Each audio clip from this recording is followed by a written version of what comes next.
Bonjour à vous, ici Andrea, bienvenue dans True Story. Dans ce nouvel épisode, je vais vous parler d'un fantôme qui a hanté Paris. Durant plusieurs siècles, il aurait terrorisé les plus grands personnages de l'histoire de France. Il apparaissait sous la forme d'un homme dégoulinant de sang, entouré d'une brume rouge. Et en plus de cette apparence horrifique, la légende raconte que chacune de ces apparitions a été annonciatrice de grands malheurs. Son nom, l'homme rouge des Tuileries. Si vous l'osez, découvrez sa true story.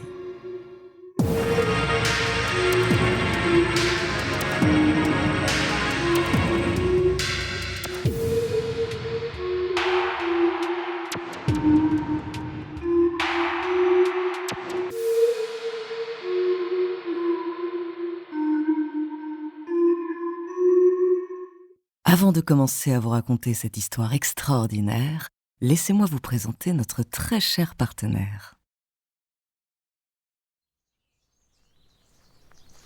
Si je vous parle des Tuileries, vous pensez sûrement à son magnifique jardin au cœur de Paris, entre le Louvre, la place de la Concorde et la Seine.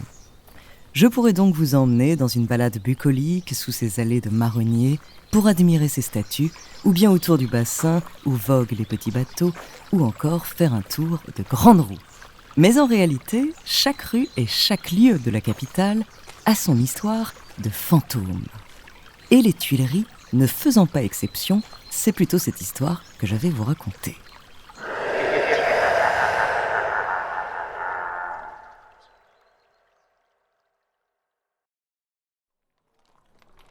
Avant d'évoquer le plus grand jardin à la française, les Tuileries désignaient tout un quartier qui devait son nom aux fabriques de tuiles qu'il occupait au XIIIe siècle.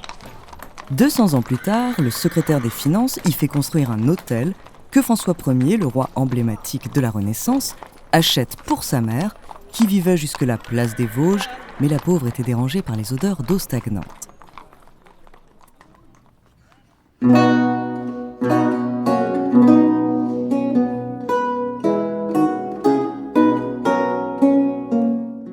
Quelques décennies plus tard, Catherine de Médicis, reine et nouvellement veuve, quitte elle aussi la place des Vosges pour les Tuileries. Mais au lieu de venir simplement y poser ses malles et ses meubles, la reine se lance dans un projet colossal. En plus de l'hôtel, elle achète plusieurs propriétés voisines et un grand terrain attenant dans le but d'en faire une demeure royale somptueuse. Pour cela, elle ordonne de tout raser. Et c'est là que les ennuis vont commencer. Parmi les propriétés rachetées par Catherine de Médicis, il y a celle de Jean, un boucher qui travaille à l'abattoir situé dans le même quartier. On le surnomme Jean l'écorcheur. Bien sûr, la reine lui a proposé une jolie somme pour compenser son déménagement. Mais selon Jean, ce n'est pas assez. Il faut savoir que le boucher se permet également de négocier avec cette grande dame parce qu'il lui aurait rendu quelques services, notamment grâce à son talent à manier le couteau qui aurait servi à tuer autre chose que d'innocentes bêtes. Agacée par ce petit homme qui essaye de la faire chanter, la reine, réputée cruelle et insensible, ordonne tout simplement de le faire abattre. C'est un de ses hommes de main, le chevalier Neuville, qui est chargé de faire le sale boulot. En toute discrétion, il se rend chez le boucher. Alors que la nuit est tombée, il s'introduit chez lui et sans faire de détails, il le transperce de plusieurs coups d'épée. Avant de s'écrouler sur le plancher, dans un dernier souffle, Jean l'écorcheur crie ces mots « Je reviendrai ». Le chevalier meurtrier ne s'attarde pas sur ces paroles et repart faire son rapport à la reine. Alors qu'il chemine dans les rues étroites et désertes du quartier, que seule la lune éclaire, il sent pourtant une présence derrière lui. Déconcerté, il se retourne, et là, horreur. Jean l'écorcheur se tient debout devant lui, dégoulinant de sang et dégageant une sorte de brouillard rouge. Le chevalier stupéfait ne perd pas ses moyens, il sort son épée pour achever le récalcitrant, mais plus rien. Le boucher a disparu. Neuville, consciencieux, décide de retourner en vitesse chez sa victime pour s'assurer qu'il a bien accompli sa mission. Arrivé sur les lieux du crime, c'est l'incompréhension, le cadavre a disparu.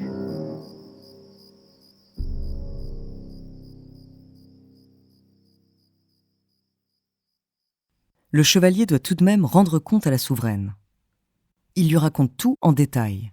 Les coups d'épée, les derniers mots du boucher, qui lui paraissent maintenant suspects, l'apparition, le nuage rouge, le corps volatilisé. Il est bien connu que Catherine de Médicis s'en remet souvent à l'astrologie, à la magie ou à d'autres sciences occultes qui pullulent à cette époque pour résoudre ses problèmes ou connaître les prédictions sur son avenir. Neuville pense donc trouver une oreille attentive à son récit étonnant. Mais la reine n'en croit pas un mot. On apprend quelques jours plus tard que Jean le Boucher a disparu, cela lui suffit.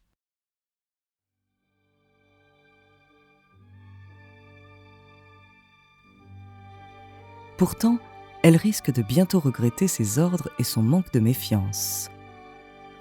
Lors d'une consultation, son astrologue lui décrit sa dernière vision. Un petit homme dans une brume rouge lui a annoncé qu'il ferait fuir la reine des Tuileries et qu'elle mourrait prochainement près de Saint-Germain. Malgré sa superstition et sa confiance en son astrologue, Catherine décide de rester dans son palais. Jusqu'à ce qu'une nuit, elle voit le fantôme ensanglanté de ses propres yeux. Elle pousse un cri effroyable qui réveille tout le palais. L'homme rouge lui prédit le même avenir funeste avant de disparaître. Cette fois, elle ne peut plus ne pas y croire, elle fuit enfin ce quartier maudit. Cependant, elle n'échappera pas au sombre présage du fantôme. Après s'être exilée à Blois et avoir évité tous les lieux pouvant évoquer Saint-Germain, 15 ans après sa fuite des Tuileries, elle meurt en 1589. Et le prêtre qui lui donne les derniers sacrements s'appelait Julien de Saint-Germain.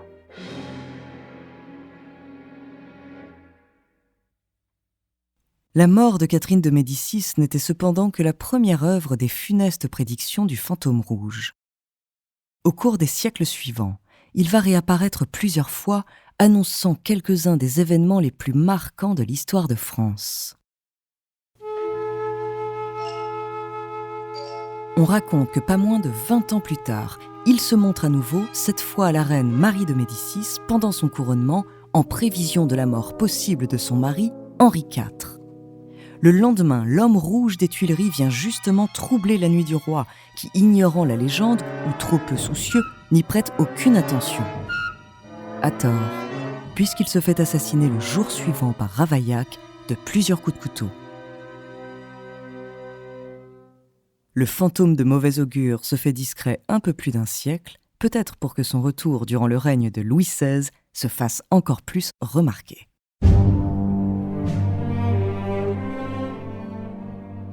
Nous sommes alors au lendemain de la Révolution française.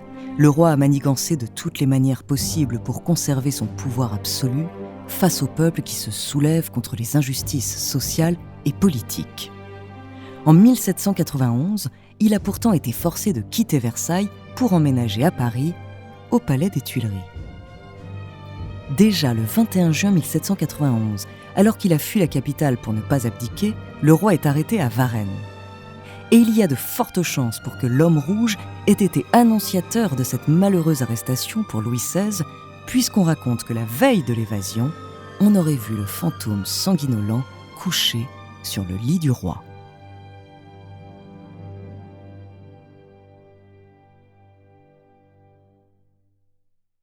Mais il ne va pas s'arrêter là, dans la tourmente de la famille royale.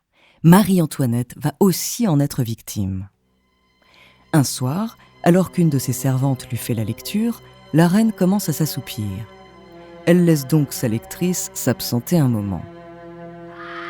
À peine quelques instants plus tard, la servante est sidérée par un cri d'effroi.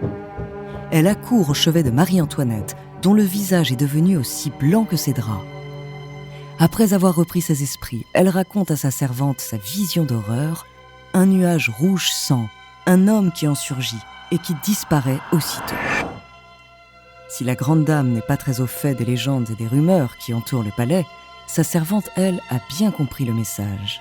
Ça ne sent pas bon pour le couple royal.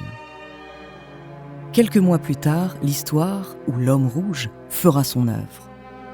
Louis XVI est guillotiné en place publique devant le peuple qui célèbre l'événement en dansant la farandole. Qui sait, peut-être que le fantôme rouge s'est lui aussi accordé une petite danse pour fêter le renversement du pouvoir. Une des dernières victimes de l'homme rouge des Tuileries n'est autre que Napoléon Bonaparte. Mais cette histoire est un peu plus singulière que les précédentes. La légende raconte que celui qui n'était que général à l'époque recevait régulièrement la visite d'un petit homme habillé tout en rouge et qu'à chaque fois, ces visites précédaient une victoire militaire. En 1799, par exemple, le célèbre fantôme est aperçu aux abords du palais. Il serait venu donner des conseils à Napoléon. Le lendemain, le général suit ses directives et lance le coup d'État du 18 Brumaire. Le futur empereur semble avoir apprivoisé l'homme rouge qui jusque-là semblait plutôt vouloir nuire aux grandes figures du pouvoir. Mais cette collaboration ne va pas durer.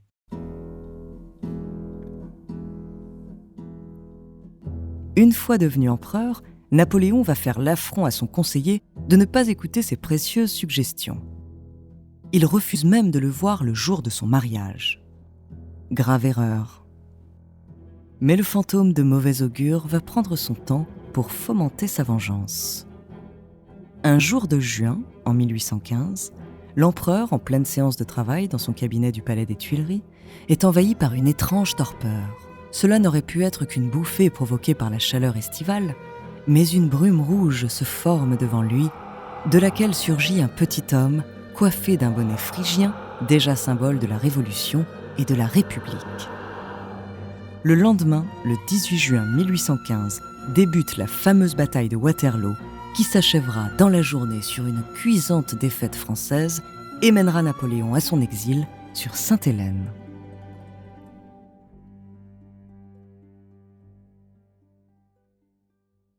Qu'est donc devenu le fantôme de Jean l'Écorcheur par la suite ? A-t-il fait d'autres victimes ?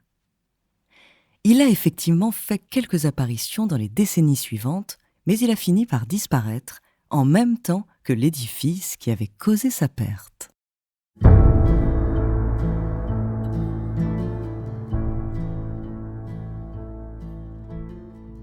En 1871, la Commune de Paris ébranle la capitale.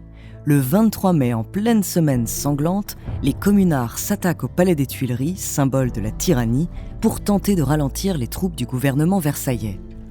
3 insurgés à coups de poudre, de pétrole et de goudron liquide mettent le feu au bâtiment.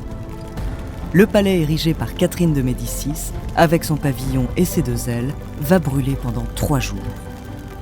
Les 3 communards pyromanes disent avoir vu dans les flammes apparaître la silhouette rouge d'un petit homme, celle de Jean l'Écorcheur.